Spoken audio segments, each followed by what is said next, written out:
Hello viewers, आज हम पढ़ेंगे रिएक्शन ऑफ एरोमेटिक कंपाउंड्स में strong, moderate and weak activators and deactivators, nucleophilic aromatic substitution reaction and elimination addition reaction.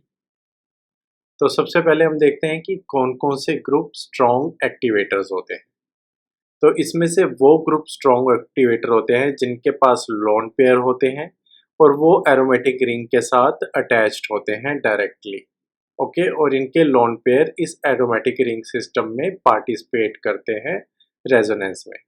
तो जैसे यहाँ पे आप देख सकते हैं फिनोल, फिनोल के बाद phenoxide, then there is aniline type of compound. इसमें आप देख रहे हैं कि फिनोल के ऊपर जो लोन पेयर ऑफ इलेक्ट्रॉन है वो इस बेंजीन रिंग में पार्टिसिपेट कर रहा है, मतलब इसके जो रेजोनेंस स्ट्रक्चर में पार्टिसिपेट कर रहा है।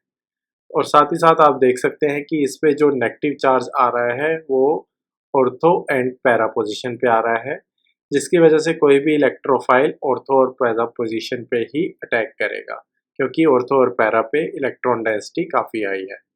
तो स्ट्रॉन्ग एक्टिवेटर वो होते हैं जिनके पास लोन पेयर ऑफ इलेक्ट्रॉन होते हैं उन एटम्स के ऊपर जो डायरेक्टली बेंजीन रिंग के साथ अटैच होते हैं।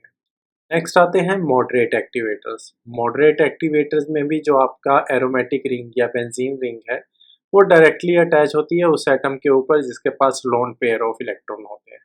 बट इस केस में क्या होते हैं, इनके जो लोन पेयर ऑफ इलेक्ट्रॉन होते हैं वो डीलोकलाइज होते हैं आउटसाइड द रिंग, जिसकी वजह से इन लोन पेयर की एफिशिएंसी कम हो जाती है इस रिंग में पार्टिसिपेट करने की, मतलब रेजोनेंस में पार्टिसिपेट करने की एफिशिएंसी इनकी कम हो जाती है, क्योंकि इनके lone pair of electron outside of the ring participate कर रहे हैं। जैसे आप इस एग्जांपल में देखेंगे, इसमें भी जो ऑक्सीजन के ऊपर लोन पेयर है वो outside of the ring delocalise हो रहे हैं। सो नेक्स्ट आते हैं हम वीक एक्टिवेटर्स में। इसमें आते हैं अल्काइल ग्रुप्स आपके, because they donate electron density by relative weak effect of hyper conjugation. Next हम पढ़ते हैं डीएक्टिवेटर्स के बारे में। जो हेलोजन है वो डीएक्टिवेट करते हैं बेंजीन रिंग को, और ये वीक डीएक्टिवेटर है। वीक डीएक्टिवेटर क्यों है? तो पहले हमें पता है कि जो हेलोजन होते हैं उनकी इलेक्ट्रॉन विड्रॉइंग नेचर होती है और ये इलेक्ट्रॉन विड्रॉ करते हैं थ्रू इंडक्टिव इफेक्ट। लेकिन हेलोजन के ऊपर लोन पेयर ऑफ इलेक्ट्रॉन होते हैं जो बेंजीन के रेजोनेंस स्ट्रक्चर में पार्टिसिपेट करते हैं। इसी की वजह से ये ऑर्थो पैरा डायरेक्टिंग ग्रुप भी होते हैं। लेकिन इंडक्टिव इफेक्ट डोमिनेट करता है ओवर रेजोनेंस इफेक्ट, जिसकी वजह से ये वीक डीएक्टिवेटर हो जाते हैं। तो नेक्स्ट आता है moderate deactivator. Moderate deactivators are group that exhibit pi bond on electronegative atom. इसमें आप देखेंगे ये ऑक्सीजन इलेक्ट्रोनेगेटिव एटम है और यहाँ पे पाई बॉन्ड है, और ये जो पाई बॉन्ड होता है is in conjugation with aromatic ring system. तो इसमें जो इलेक्ट्रॉन एक्टिव एटम है उसके पास एक पाई बॉन्ड होता है और ये पाई बॉन्ड इस बेंजीन रिंग के साथ कंजुगेटेड फॉर्म में होता है। तो ये सभी के सभी स्ट्रक्चर मॉडरेट डीएक्टिवेटर्स हैं, मतलब ये सभी फंक्शनल ग्रुप मॉडरेट डीएक्टिवेटर्स हैं। इसमें कौन कौन से ग्रुप आते हैं? ये कीटोनिक ग्रुप है, aldehyde, ester, acid, amide, sulphonic acid and nitrile, ये सब मॉडरेट डीएक्टिवेटर्स हैं। नेक्स्ट हम आते हैं स्ट्रॉन्ग डीएक्टिवेटर्स में। स्ट्रॉन्ग डीएक्टिवेटर्स में आपके आते हैं नाइट्रो, अमीन। अमीन के ऊपर आप देख सकते हैं पॉजिटिव चार्ज है, ये जो ट्राई सब्स्टिट्यूटेड अमीन है। मतलब आपके पास अगर कोई एनिलीन है, उसमें एनिलीन में जो NH2 होता है उसके दोनों हाइड्रोजन हटा के आप 3 और ग्रुप लगा दीजिए, और यहाँ पे आते हैं हेलोजन ग्रुप। ध्यान रखिए जो हेलोजन ग्रुप है वो कार्बन के ऊपर अटैच है। Okay, directly halogen group aromatic ring के ऊपर अटैच नहीं है। तो ये सब स्ट्रॉन्ग डीएक्टिवेटर ग्रुप हैं। तो यहाँ पर आपकी इजी अंडरस्टैंडिंग के लिए एक ये चार्ट दिया हुआ है। इसमें एक्टिवेटर और डीएक्टिवेटर दो क्लासिफिकेशन की है। एक्टिवेटर में स्ट्रॉन्ग, मॉडरेट और वीक के एग्जाम्पल दिखा रखे हैं उनके सामने, और ऐसे ही डीएक्टिवेटर में भी वीक, मॉडरेट और स्ट्रॉन्ग के एग्जाम्पल सामने दिखा रखे हैं। जो एक्टिवेटर्स होते हैं they are ortho para directing, और जो डीएक्टिवेटर होते हैं they are meta directing. Halogen exception case है, ऑर्थो पैरा डायरेक्टिंग होना चाहिए, लेकिन इंडक्टिव इफेक्ट इसमें हाई होता है, तो उसकी वजह से ये लिटिल बिट मेटा डायरेक्टिंग होते हैं। बट आपको एज ए एग्जाम में अगर पूछा जाता है तो आपको ऑर्थो पैरा डायरेक्टिंग ही दिखाना है। Practically these are meta directing और बहुत ही पुअर यील्ड मिलती है इनके प्रोडक्ट की। नेक्स्ट हम आते हैं मल्टी सब्स्टिट्यूएंट इफेक्ट। इसमें हम पढ़ेंगे डायरेक्टिंग इफेक्ट। अगर मैं आपसे कहूँ कि आपको ब्रोमिनेशन करनी है इस मॉलिक्यूल की, तो कहाँ पे होगी? तो डेफिनेटली इस ऑर्थो पोजीशन पे होगी मिथाइल ग्रुप के। क्यों होगी? मिथाइल ग्रुप एक इलेक्ट्रॉन डोनेटिंग ग्रुप है। इलेक्ट्रॉन डोनेटिंग ग्रुप की वजह से ये ऑर्थो पैरा डायरेक्टिंग ग्रुप है। तो ये ऑर्थो पोजीशन होगी and this is para position. Para position already block है नाइट्रो की वजह से, और नाइट्रो जो ग्रुप है this is electron withdrawing group. जो नाइट्रो ग्रुप होता है that is deactivating group. Deactivating group होने की वजह से मेटा डायरेक्टिंग है और इसकी मेटा पोजीशन होती है ये। तो दोनों केसेस में यही पोजीशन ज़्यादा रिएक्टिव आ रही है, तो आपकी जो ब्रोमिनेशन है वो यहाँ पर होगी। अब इस एग्जाम्पल में देखो कि आपका हाइड्रोक्सिल ग्रुप भी डोनेटिंग ग्रुप है और मिथाइल ग्रुप भी डोनेटिंग ग्रुप है। इस केस में आप देखेंगे कि स्ट्रॉन्ग एक्टिवेटिंग ग्रुप कौन सा है, तो हाइड्रोक्सिल स्ट्रॉन्ग एक्टिवेटिंग ग्रुप है, तो उसकी वजह से इसके ऑर्थो पोजीशन पे नाइट्रेशन होगी। अब हम सेकंड केस पढ़ते हैं स्टीरिक इफेक्ट का। अगर आपको इसकी नाइट्रेशन करनी हो तो आप देखेंगे कि ये अल्काइल ग्रुप है, ये ऑर्थो पैरा एक्टिवेटिंग ग्रुप होता है। ऑर्थो दो पोजीशन है तो आप एक्सपेक्ट करते हैं कि नाइट्रेशन ऑर्थो पोजीशन पे होनी चाहिए, लेकिन ये जो आइसोप्रोपाइल ग्रुप है ये स्टीरिक इफेक्ट क्रिएट करता है, स्टीरिक हिंड्रेंस क्रिएट करता है एट ऑर्थो पोजीशन, जिसकी वजह से जो नाइट्रेशन होती है वो पैरा पोजीशन पे ज़्यादा होती है। ऐसे ही आप ये भी एग्जांपल देख सकते हैं। इसमें जो ये ग्रुप है आइसोप्रोपाइल ग्रुप, ये है ortho para directing. Para position block है इस मिथाइल की वजह से, तो यहाँ पे होनी चाहिए आपकी नाइट्रेशन, लेकिन स्टेरिक हिंड्रेंस इफेक्ट होता है तो नाइट्रेशन यहाँ नहीं होती। तो जो मिथाइल ग्रुप है ये भी ऑर्थो पैरा डायरेक्टिंग है, पैरा पोजीशन ऑलरेडी ब्लॉक्ड है बिकॉज ऑफ आइसोप्रोपाइल, तो यही पोजीशन फ्री रह जाती है, तो आपकी जो नाइट्रेशन होती है यहाँ पर होती है। ऐसे ही आप ये चेक कर सकते हैं कि नाइट्रेशन इस केस में यहाँ पर क्यों हुई है। बिल्कुल यहाँ पे स्टेरिक हिंड्रेंस इफेक्ट लगेगा। ओके, तो नेक्स्ट हम आते हैं ब्लॉकिंग ग्रुप इफेक्ट। तो अगर आपको ये कंपाउंड दिया जाए और आपको कहा जाए इसकी ब्रोमिनेशन कीजिए, वो भी यहाँ पे ऑर्थो पोजीशन पे, तो आप कैसे करेंगे?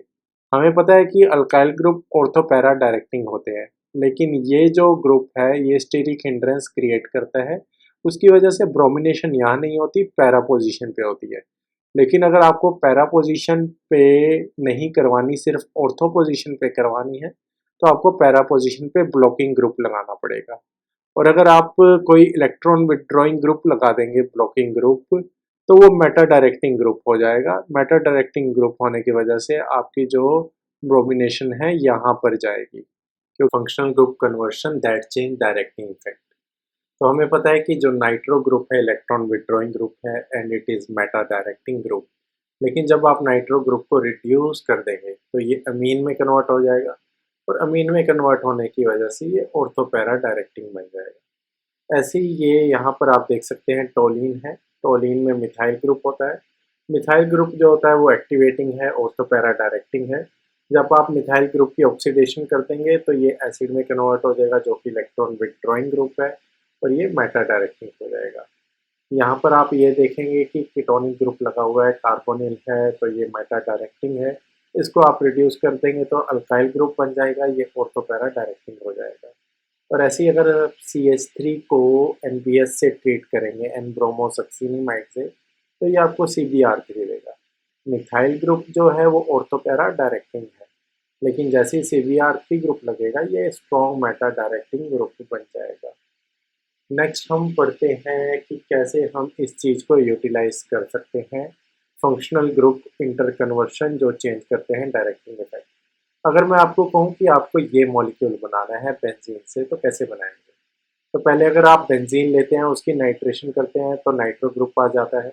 नाइट्रो ग्रुप आने से ये मेटा डायरेक्टिंग हो जाएगा, लेकिन अगर आप इसे रिड्यूस कर देंगे तो ये अमीन हो जाएगा। तो ऑर्थो पैरा डायरेक्टिंग हो जाएगा।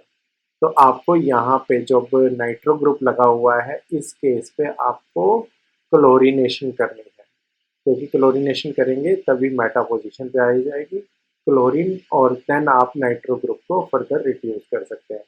तो आपका जो ऑर्डर ऑफ रिएक्शन होगा, फर्स्ट होगा nitration, then chlorination, then nitro group का रिडक्शन टू NH2। अब आप यहाँ पर देखिए दो जो ड्रॉबैक है इलेक्ट्रोफिलिक एरोमेटिक सब्स्टिट्यूशन रिएक्शन में, वो है कि अगर आपके पास एनिलीन है, आप एनिलीन की डायरेक्ट नाइट्रेशन नहीं कर सकते, ये एक ड्राइबैक है। और दूसरा ड्राइबैक है फ्रीडल क्राफ्ट रिएक्शन में, जब आपके पास मॉडरेट डीएक्टिवेटर या स्ट्रॉन्ग डीएक्टिवेटर है तब आप फ्रीडल क्राफ्ट अल्काइलेशन रिएक्शन और असाइलेशन रिएक्शन नहीं कर सकते। दोबारा इस चीज़ को ध्यान रखिए, अगर आपके पास मॉडरेट डीएक्टिवेटर या स्ट्रॉन्ग डीएक्टिवेटर है तो आप फ्रीडल क्राफ्ट अल्काइलेशन या असाइलेशन रिएक्शन नहीं कर सकते। तो आपके फ्रीडल क्राफ्ट रिएक्शन के लिए एक्टिवेटिंग ग्रुप चाहिए या वीक डीएक्टिवेटिंग ग्रुप। तो अगर जैसे आपको ये प्रोडक्ट बनाना है तो कैसे बनाएंगे बेंजीन से? तो बेंजीन से पहले अगर आप नाइट्रेशन करते हैं तो नाइट्रो ग्रुप आ जाएगा और ये मेटा डायरेक्टिंग हो जाएगा। मेटा डायरेक्टिंग होने से आपको सीधा यहाँ पे पहले असाइलेशन कीजिए और असाइलेशन के बाद रिडक्शन कीजिए, तो आपको रिक्वायर्ड प्रोडक्ट मिल जाएगा। लेकिन ये रूट वन पॉसिबल नहीं है, क्योंकि नाइट्रो ग्रुप जो है वो स्ट्रॉन्ग इलेक्ट्रॉन विड्रॉइंग ग्रुप है, और मैं ऑलरेडी आपको बता चुका हूँ जो स्ट्रॉन्ग इलेक्ट्रॉन विड्रॉइंग ग्रुप हैं वो स्ट्रॉन्ग डीएक्टिवेटर होते हैं और उनमें फ्रीडल क्राफ्ट अल्काइलेशन या साइलेशन रिएक्शन नहीं जाती। तो आप रूट वन तो यूज़ ही नहीं कर सकते। अब आते हैं रूट टू। तो रूट टू में आप पहले असाइलेशन करेंगे, असाइलेशन करने के बाद जो प्रोडक्ट आएगा वो भी मेटा डायरेक्टिंग होगा, तब आप इसे नाइट्रेशन कीजिए और जब नाइट्रो ग्रुप आ जाएगा तब इन दोनों की रिडक्शन एक साथ हो जाएगी, तो आपको रिक्वायर्ड प्रोडक्ट मिल जाएगा। तो ऐसे आप यूज़ करते हैं फंक्शनल ग्रुप का फॉर डायरेक्टिंग इफेक्ट। अब हम पढ़ते हैं nucleophilic aromatic substitution reaction. Nucleophilic aromatic substitution reaction में आपके पास एक लिविंग ग्रुप होता है, जैसे इस ग्रुप में ब्रोमीन लिविंग ग्रुप है, और एक आपके पास स्ट्रॉन्ग न्यूक्लियोफाइल होता है जो उसी पोजीशन पे जाके अटैक करता है जहाँ से लिविंग ग्रुप निकलता है। तो इस न्यूक्लियोफिलिक एरोमेटिक सब्स्टिट्यूशन रिएक्शन की प्राइम रिक्वायरमेंट क्या है? The ring must contain powerful electron withdrawing group. तो इस केस में आपके पास नाइट्रो ग्रुप है, powerful electron withdrawing group. Then आपके पास आप एक लिविंग ग्रुप होना चाहिए, तो इस केस में हैलाइड एक लिविंग ग्रुप है। और थर्ड जो रिक्वायरमेंट है, the leaving group must be either ortho और para to the electron withdrawing group. मतलब जो आपका नाइट्रो ग्रुप हो वो लिविंग ग्रुप के ऑर्थो या पैरा पोजीशन पे हो, तभी आपकी nucleophilic aromatic substitution reaction easily जाती है। अगर नाइट्रो ग्रुप मेटा पे होगा तो ये रिएक्शन नहीं जाएगी।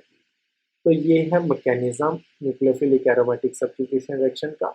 आपका पहले न्यूक्लियोफिलिक अटैक होता है, आपका जो न्यूक्लियोफाइल होता है वो लिविंग ग्रुप वाले कार्बन पे जाके अटैक करता है, तब ये एक रेजोनेंस स्ट्रक्चर बनता है जिसे हम कहते हैं मेसेनहीमर कॉम्प्लेक्स। मेसेनहीमर कॉम्प्लेक्स, इसमें आप देखिए जो नाइट्रो ग्रुप है कुछ टाइम के लिए इलेक्ट्रॉन डेंसिटी को स्टेबलाइज करता है अपने ऊपर। यहाँ पे इस कार्बन के ऊपर जो इलेक्ट्रॉन डेंसिटी बन रही है नाइट्रो ग्रुप उसे स्टेबलाइज कर रहा है, क्योंकि नाइट्रो ग्रुप की इलेक्ट्रॉन विथड्रॉइंग नेचर है।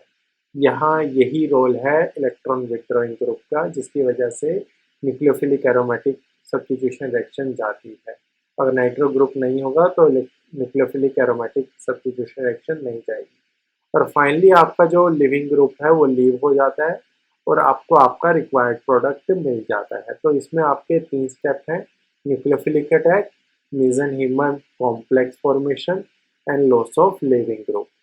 नेक्स्ट हम पढ़ते हैं एलिमिनेशन एडिशन रिएक्शन। ये लास्ट रिएक्शन है रिएक्शन ऑफ एरोमेटिक कंपाउंड्स में। जब आप क्लोरोबेंजीन पे न्यूक्लियोफिलिक अटैक करते हो तो रिएक्शन नहीं जाती। इस केस में आपको हाई टेम्परेचर देना पड़ता है, तभी आपको फिनॉल प्रोडक्ट मिलता है। और अगर आप देखेंगे सेम NaNH2 को in presence of base react करते हैं तब आपको ये एनिलीन मिलता है। तो अभी तक आपको लग रहा है कि ये एक सिंगल प्रोडक्ट मिल रहा है जो कि मिलता भी है, लेकिन जैसे ही अगर आप सब्स्टिट्यूटेड प्रोडक्ट यूज़ करेंगे, जैसे ये टोलीन है और इसके फोर्थ पोजीशन पे क्लोरो ग्रुप लगा हुआ है, जब इसको आप NH2 न्यूक्लियोफाइल से अटैक करेंगे आपको दो प्रोडक्ट मिलेंगे, एक तो पैरा पोजीशन पे, एक मेटा पोजीशन पे। ऐसा क्यों है? तो इसको स्टडी किया गया आइसोटोपिक इफेक्ट के थ्रू। तो ये जो आप स्टार देख रहे हैं, इस ये जो कार्बन यूज़ किया गया है, ये आइसोटोपिक कार्बन यूज़ किया गया है।